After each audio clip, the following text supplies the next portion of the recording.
예, 11시 19분 지나고 있습니다. 오후장에 또 어떤 변화가 있을까? 추가적인 상승이 있을까요? 오후장 대응 전략 세우는 터닝포인트 시간입니다. 오늘은 헤르메스 스탁 하창한 본부장 오셨고요. 주식명가 MTNW 허반석 어드바이저 두 분 함께합니다. 어서 오십시오. 안녕하세요. 네, 모처럼 좀 시원하게 좀 오르고 있는 상황인데요. 코스피가 2,820선 도전하고 있습니다. 주제 보고 하나씩 전략 이야기 하도록 하겠습니다. 첫 번째 내용입니다. 네. 삼성전자가 엔비디아의 HBM3E 품질 테스트, 품질 테스트 최종 통과했다. 아니다. 이렇게 논란이 좀 되고 있는 상황들인데요. 어쨌든 삼성전자는 3%가량 올랐다가 회사에서 공식적으로 아니라 그러니까 낙폭을 줄였다가 지금은 또 2.5% 강세입니다. 하창한 본부장님, 네. 이 뉴스가 나오면서 삼성전자는 올랐고 하이닉스하고 한미반도체는 떨어졌었습니다. 그죠? 네. 네. 지금은 또 좀 등락이 있지만 어떤 쪽이 매수 기회인가요? 저는 둘 다 매수 기회라고 생각을 합니다. 왜냐면 우리가 일단은 하이닉스와 한미반도체부터 좀 말씀을 드릴게요. 우리가 하나엔진이라는 기업이 이제 HBM 쪽으로 이벤트가 생겼을 때 한미반도체가 그때 급락하셨던 것들 다들 아마 기억을 그렇죠. 하실 겁니다. 네. 근데 사실상 시장에서 점유율 1등 기업을 뒤집는 것은 생각보다 쉽지 않습니다. 그게 진입을 한다고 해서 당장 물량을 뺏기는 것도 아닐 뿐더러 그다음에 퀄 테스트를 통과를 했다라고 해서 좀 바로 또 물량을 생산할 수 있는 건 아니거든요. 6개월 정도 이상의 시간이 좀 필요하기 때문에 사실상 시장에서 반영되기에는 아직은 너무나도 이르다라는 부분입니다. 그리고 지금 초과 수요에 대한 이벤트가 계속적으로 진행이 되고 있습니다. 뭐 내년은 사실 전망치가 기간마다 조금씩 다르긴 하지만 적어도 올해까지는 초과 수요가 유지가 된다라는 관점이 거의 대세적인 관점입니다. 그렇게 됐을 때 삼성전자가 콜 테스트가 돼서 시장에 진입을 한다라고 해서 하이닉스가 가지고 있었던 독보적인 지위가 흔들리느냐, 한미반도체가 가지고 있는 지금 이런 TC 본도 쪽에서의 지위가 무너지느냐, 전 그건 아니라고 보거든요. 네. 이전에 한미반도체 그때 기술 뭐 이슈나 이런 그 하나엔진이 진입할 때 그때도 한번 이 주제로 나와서 말씀을 드렸었는데 한미반도체가 가지고 있는 그 기술력 그리고 뭐 진동이라든지 여러 가지 한 7가지 그때 소개를 드렸습니다. 그런 부분들이 사실상 이제 신규 기업들이 바로 다 해결을 할 정도로 그렇게 쉬웠으면 애초에 독점적인 공급 라인 쪽에서의 지위를 갖기가 어렵다라고 보시면 됩니다. 그만큼 이제 미세 공정으로 넘어갈수록 쉽지 않기 때문에 사실상 쉽지 않은 상황이고요. 또 HBM 같은 경우는 결국엔 수율 문제를 잡아야 되잖아요. 그렇기 때문에 그런 부분에서도 사실상 저는 쉽지 않다라고 봅니다. 그래서 이제 하이닉스와 한미반도체가 만약 이렇게 좀 빠져준다라고 한다면 특정 라인 지지 나오는 거 보시고 한번 매수기에 보시면 좋을 것 같고 삼성전자는 퀄 테스트 통과라는 단독 기사가 나오면서 주가가 상승하는 걸 봤잖아요. 그러니까 어쨌든 퀄 테스트 같은 경우도 결국에는 진행이 저는 될 거라고 생각을 하고 있거든요. 그렇게 된다라고 왜냐면 엔비디아 입장에서 본다라고 한다면 공급망이 다변화가 돼야 되니까요. 그런 관점에서 본다면 콜 테스트 통과가 공식적으로 나왔을 때 단독 뉴스만 나와도 이렇게 들썩거리는데 공식적으로 이제 회사의 발표가 나온다라는 가정으로 본다면 삼성전자의 주가는 올라갈 확률이 높다라는 거죠. 그리고 이제 HBM 쪽으로 공급량을 늘리게 되면 기존에 이제 디램이나 낸드 쪽에서의 또 캐파 부족이 나오면서 가격 상승 기조가 또 유지가 되고 있기 때문에 그런 것들도 뭐 삼성전자와 하이닉스에게는 긍정적인 요인으로 작용을 할 수 있습니다. 그래서 지금 전방위적으로 수출 데이터도 그렇고요. 두 쪽 모두 다 나쁘지 않고요. 특히나 엔비디아가 다시 말아 올리고 있었던 그런 상황이기 때문에 엔비디아 추가적으로 상승하면 삼성전자가 더 갈까요? 하이닉스랑 한미반도체가 더 갈까요? 저는 단연 후자라고 생각을 하고 있기 때문에 한미반도체, SK 하이닉스 빠져도 매수 기회라고 보고 있고요. 삼성전자도 매수 기회라고 보고 있습니다. 네, 지금 말씀하신 논의하고는 좀 별개이지만 삼성전자가 주가가 오르면서 시총이 500조 원을 돌파했네요. 예, 그 말은 대단한 기업임과 함께 쪼개야 된다니까요. 회사를 이게 500조를 그죠? 우리 시장에 깔고 앉아가지고 영양이며 뭐 이게 아니라 삼성전자 구조적으로 나중에 정말 장기적으로 가려면 그죠?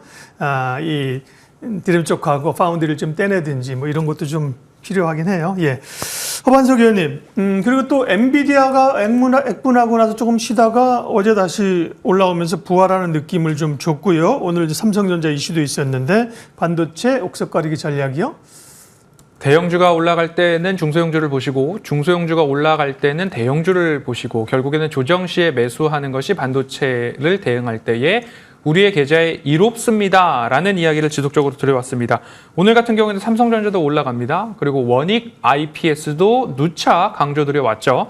우리나라 반도체 전공정 장비단에서는 원익 IPS가 국가대표급 기업이다라는 것은 뭐 변화가 없습니다. 그렇기 때문에 조정이 나왔을 때 121선 아래에서는 꾸준하게 원익 IPS, 원익 QNC 지속적으로 강조를 드려왔고요. 오늘 삼성전자랑 SK하이닉스, 삼성전자와 원익 IPS 대형주 대표와 중소형주 대표가 모두 다 올라가고 있습니다. 그러면 또 조정받는 거를 찾아야 되겠죠. 앞서서 부부장님께서 말씀 주셨듯이 한미반도체 조정 시에 매수 접근 가능하다. 동일한 의견이고요. 한미반도체가 빠질 때 그러면 세라믹 히터를 공급하고 있던 미코도 같이 동반 상승했다가 많이 좀 내려오고 있는 상황입니다. 그러면 기술적 지지선이 121선, 61선 어디에서 각각 나오는지를 확인한 이후에 미코도 한미반도체 조정 이후에 같이 지지 흐름들이 나오게 된다면 우리는 기술적 반등을 노려볼 수도 있겠다. 반도체는 한 해만 오르지 않고 2년 연속 상승하는 것이 그간의 통계적 모습이었기 때문에 그런 모습으로 봐주시면 좋겠고요. 삼성전자 많이 올라가니까 지속적으로 목표가를 물어보시는 질문들이 많았습니다. 1차적으로 85,000원 거의 다 이제 왔다라고 보여지고요. 장기적으로는 95,000원까지도 보고 있습니다. 왜냐하면 코스피 3,000 목표치에서 3,100 목표치 상향에 대한 의견들이 나오고 있기 때문에 지수에 대한 목표치가 상향 조정된다? 그러면 시총 상위주들이 올라갈 수 있는 여력이 좀 더 있더라라고 보시면 좋겠고요. 그간 삼성전자와 SK하이닉스, 원익 IPS 관련한 원익그룹주까지도 말씀을 드렸는데요. 다시 조정이 나오는 반도체를 보신다면 한미반도체와 미코까지도 관심 가져보시면 좋겠습니다. 네. 하반석 의원의 반도체 전략은 성동격서 전략입니다. 네, 이쪽에서 시끄러울 때 이쪽을 사고 그죠? 이렇게 시소하면서 기회를 찾는 기본적으로는 뭐 두 분 다 이제 반도체에 대한 시각이 긍정적이라는 공통점이 깔려 있습니다. 다음 터닝 포인트 이슈 볼까요? 두 번째는요. 7월 들어서 분위기가 좋아지는 바이오주, 어디에 투자할까? 이게 정확한 어디인 것 같습니다. 바이오 투자할까 말까가 아니라, 바이오에 대해서 어디에 투자할까입니다. 뭐, 가장 최근에 뭐 핫한 종목들이, 알테오젠, 그 다음에 삼천당제약도 강했고, 어제 이제 HLB, 오늘도 강한데요.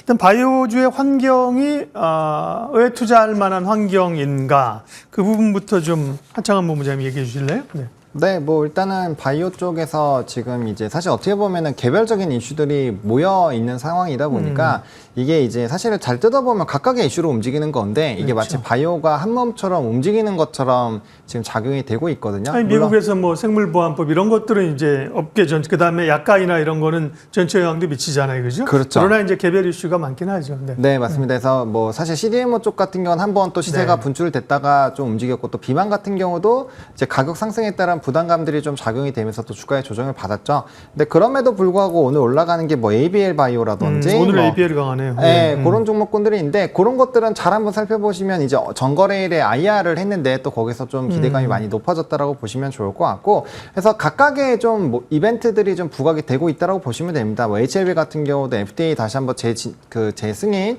요청하는 그런 것들로 가고 있고요. 그래서 지금은 그런 이제 특정한 이슈에 따라서 이제 연관되어 있는 종목군들이 가기보다는 개별적인 모멘텀 플레이로 되는 시장이기 때문에 바이오 쪽에서도 내가 만약에 HBL 그룹주를 좀 노려보겠다라고 한다면 그쪽을 좀 집중적으로 공부를 하셔야 되고요. ABL 쪽으로 보겠다라면 또 그거 보셔야 될 것 같고 또 ADC 대형으로 보겠다고 한다면 뭐 리가캠이라든지 뭐 그런 종목군도 봐야 되겠죠. 그래서 일단 개별 뉴스로 좀 대응을 하시는 게 맞기 때문에 뭐 알테오젠 같이 좀 대장주들이 빠지는 것도 결국에는 이런 모멘텀에서의 단기적인 뭐 부재라든지 뭐 아니면 다른 쪽이 워낙 또 핫하게 움직이게 된다면 이런 종목 공부하시는 분들은 나머지 종목군들도 스터디가 꽤 돼 있으시니까 거기서 좀 단기 플레이를 하는 것이 아닌가라고 생각을 하고 있거든요. 그래서 어쨌든 결과적으로 말씀드리면 뭐 지금은 이제 각계 전투를 하고 있다라고 좀 정리해 드리겠습니다. ABL 바이오는 엊그저께 그 유상증자가 있어가지고 야 주가 빠지겠구나 생각했더니만 3자 배정 유상증자군요. 요거 이제 살 사람이 정해졌다는 거잖아요. 네, 맞습니다. 투자 자금이 들어오는 거고 한국산업은행 그다음에 에이트럼 투자조합 이렇게 해서 돈이 들어와서 뭘 한다. 그러니까 유상증자도 주주 배정이냐, 주주들에게 돈을 달라고 하는 거냐, 돈을 댈 사람이 있느냐 이게 이제 중요합니다. 그 이후로 ABL은 굉장히 강하게 올라왔네요. 바이오에 대한 시각과 전략 허완석 의원님. 금리 인하가 시작이 되면 수혜를 받는 섹터가 명확하다라고 말씀드렸습니다. 외부에서 자금을 차입하거나 조달을 받아서 뭔가 대규모 프로젝트를 할 수 있는 기업들, 임상을 진행을 해야 되는 기업들이 있는데 결국에는 제약바이오 쪽과 그리고 신재생 에너지단에서의 금리 인하 수혜가 있을 수 있고, 그리고 하반기에 들어서 우리가 좀 주목해 볼 필요는 반도체가 최악의 실적에서 주가가 바닥을 다졌듯이 2차 전지도 최악의 실적에서 주가 바닥이 나타날 수 있다. 그래서 하반기에 대한 투자 전략을 말씀드릴 때 제약바이오 그리고 신재생에너지 그리고 2차 전지까지 세 섹터를 명확하게 좀 안내를 드렸고요. 제약바이오 단에서는 생물보안법 관련된 이슈로 CMO, CDMO 기업 관련해서 ST팜, 바이넥스, 삼성바이오로직스 이 세 종목을 명확하게 조금 안내를 드려왔습니다. 그리고 ADC 이중항체 관련해서는 ABL바이오와 Y바이오로직스까지도 우리가 살펴볼 필요가 있습니다. 그럼 지금 말씀드린 종목이 몇 가지가 안 됩니다. ST팜, 바이넥스, 삼성바이오로직스, ABL바이오, Y바이오로직스 5종목 안에서 차트상 저위험 구간에 근접해 있는 종목들, 이미 오른 종목들에 대해서는 보유자 영역으로 옆으로 놓으시고 보유자분들은 수익률 극대화를 위해서 도전해 가실 수 있는 섹터가 제약바이오다라고 말씀을 드렸으니까요. 아직까지 차트상 저위험 구간에 있거나 다시 차트상 저위험 구간으로 돌아온 종목들이 있습니다. 바이넥스 같은 경우에는 3-4차례 차트상 저위험 구간에서 매매가 가능하고 ST팜도 차트상 저위험 구간에서 2차례, 이제 다시 3번째의 기회를 한번 노려볼 수 있는 종목들이 아닌가 이렇게 말씀을 드리고 있으니까요. 그리고 생물보안법 관련해서도 미중 갈등의 모습들이 국방, 그리고 원자재, 그리고 반도체 여러 구간으로 확대되고 있는 양상 속에서 바이오까지도 미중 갈등으로 이야기가 나타나고 있으니까요.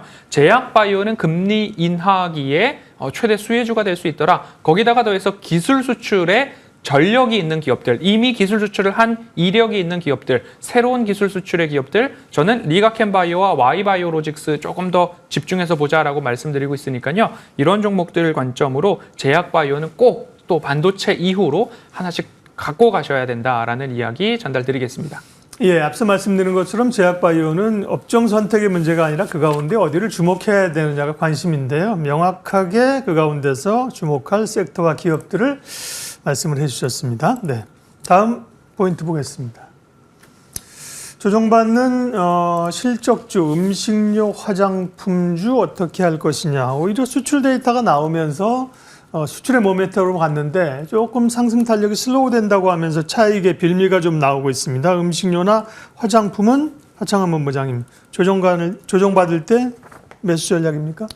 일단 조금은 더 지켜보셔야 될 것 같습니다. 왜냐하면 이제 수출 데이터 부분에서 일부 조금 상승폭이 축소가 된 부분들이 나왔기 때문에 우리가 이제 7월 11일이 되면은 다시 한번 7월 1일부터 10일까지의 또 수출 데이터를 확인을 할 수가 있거든요. 그래서 그걸 보고 접근하셔도 좀 늦지 않겠다라는 생각이 듭니다. 그래서 후보군에는 올려놓되 선제적으로 눌렸다고 그냥 사시는 것이 아니라 이게 이제 데이터가 꺾이면은 아무래도 조금 실적이 잘 나오더라도 부담스러울 수밖에 없거든요. 왜냐하면 실적은 후행 지표이기 때문에 실적이 발표됐을 땐 좋지만 그 다음번에 수출 데이터가 좋지 않다라는 거는 그 다음번의 실적은 조금은 부진할 수 있다라는 내용이거든요. 그래서 물론 이제 좀 중기적인 관점으로 본다면 증권가에서도 여전히 굉장히 긍정적으로 보고 있고 잘 팔리던 화장품이 단기간에 바로 막 엄청나게 눌리거나 그러지는 않겠죠. 게다가 SNS 통해서 진행이 되겠지만 어쨌든 간에 그 흐름에서 계속적으로 상승력이 나왔던 그 시점에서 추가적으로 얼마나 상승할 것인지는 굉장히 좀 중요한 부분의 문제이거든요. 그렇기 때문에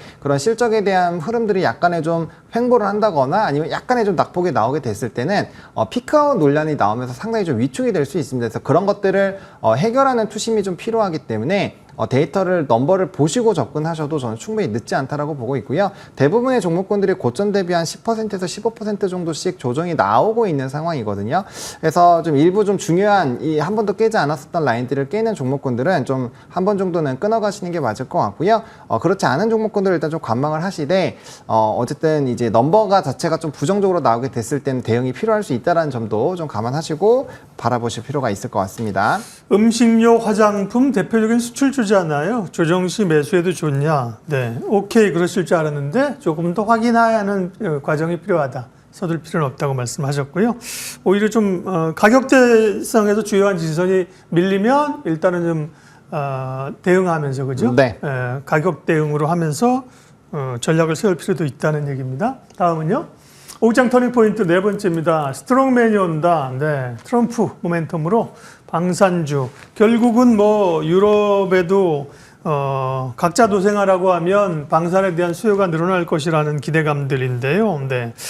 방산주는 뭐 그것 말고도 모멘텀이 좀 여러 가지가 있죠. 허 의원님 말씀해 주십시오. 네. 네, 트럼프 당선 가능성에 나타나고 있는 키워드들이 있습니다. 네. 뭐 보호무역주의, 그리고 방위 분담금, 그리고 관세 인상, 기후협정 탈퇴 이런 이야기들이 나오면서 스트롱맨에 걸맞는 충격파가 우리 시장에도 있었습니다.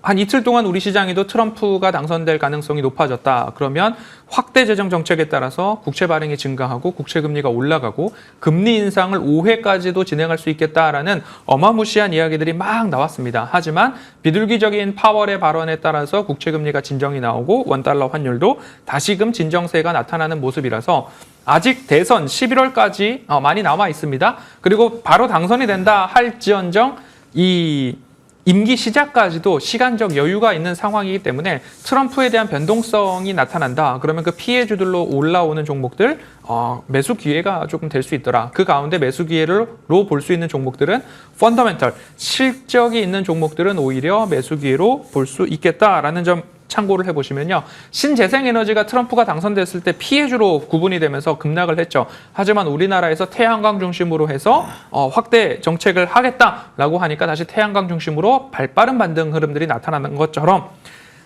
실적이 조금 기반이 되는 종목들에 있어서는 매수 기회로 트럼프 리스크를 활용해 보실 수 있겠다. 그 가운데서 실적도 탄탄하고 수주잔고도 탄탄한 쪽이 방산 쪽으로 볼 수 있을 것 같은데요. 우크라 러시아 전쟁 이후에 방산에 대한 기대감, 수출에 대한 기대감들은 더욱더 높아지고 있는데 방산 쪽에서 오늘 말씀드리고 싶은 쪽은 군함, 함정, 조선, 해운 쪽인데요. 상선 쪽에서도 수주잔고가 탄탄하게 높아지고 있는 쪽인데 군함 건조와 군함에 대한 유지보수, MRO 쪽에서도 지속적인 수요가 늘어나고 있더라. 호주에서는 호위함, 캐나다에서는 잠수함, 폴란드에서도 잠수함 교체 사업이 진행 중인 가운데 있기 때문에 여기에 대한 수주 소식들이 나타났을 때 군함과 관련한 이야기가 조선 해운 쪽에서의 추가 반등 모멘텀으로 작용을 할 수 있겠다라는 말씀을 드리면서요. 네. 하나 시스템, 하나 에어로스페이스, LIG 넥스원, 코치 테크놀로지 이 방산 쪽에서는 이 네 가지를 좀 탑픽으로 꼽고 싶습니다. 당연히 트럼프가 당선된다라는 가능성이 높아지면 높아질수록 이 방위 산업 쪽에서도 관심도가 높아질 수 있으니까요. 그 중에서 최근 들어서 이 해운 쪽 그리고 군함 쪽 여기를 좀 주목해 보시면 좋겠습니다. 네, 조선주들도 이제 방산주로 분류가 되는 업체들이 꽤 있죠. 자, 마지막으로 또 오후장 공략할 만한 종목 이슈 보도록 하겠습니다. 하창한 본부장께서는 HMM을 말씀하셨는데 네, 해운주 가운데서 탄력 있게 상승세를 기록하고 있고요. 오늘 관심주 이어서 말씀해 주시죠. 네, 저는 KB금융을 좀 들고 왔습니다. 단순히 좀 안정적으로 수익을 보자라는 관점보다는 저는 뭐 주도 주격으로도 한번 올라올 수 있지 않을까라는 생각까지 좀 이어지고 있는 상황이거든요.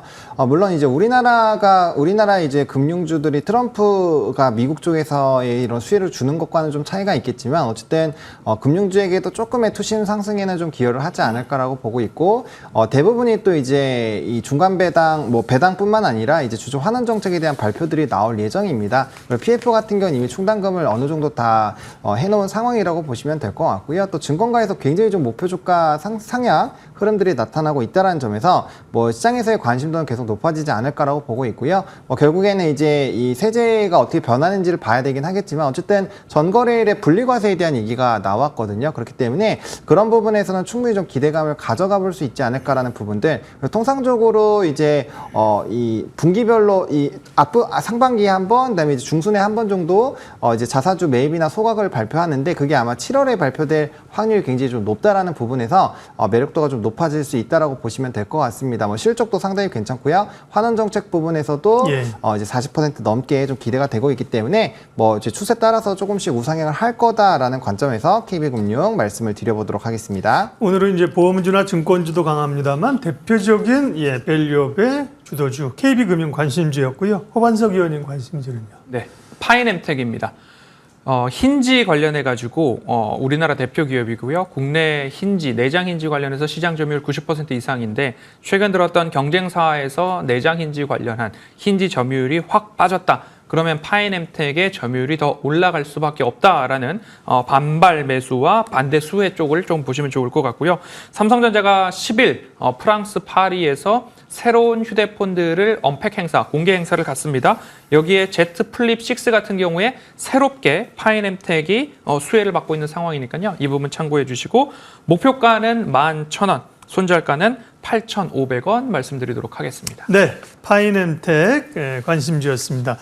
오늘 오장 터닝포인트 헤르메스스탁 하창한 본부장 주식명가 MTNW 허반석 어드바이저와 함께했습니다. 고맙습니다. 감사합니다.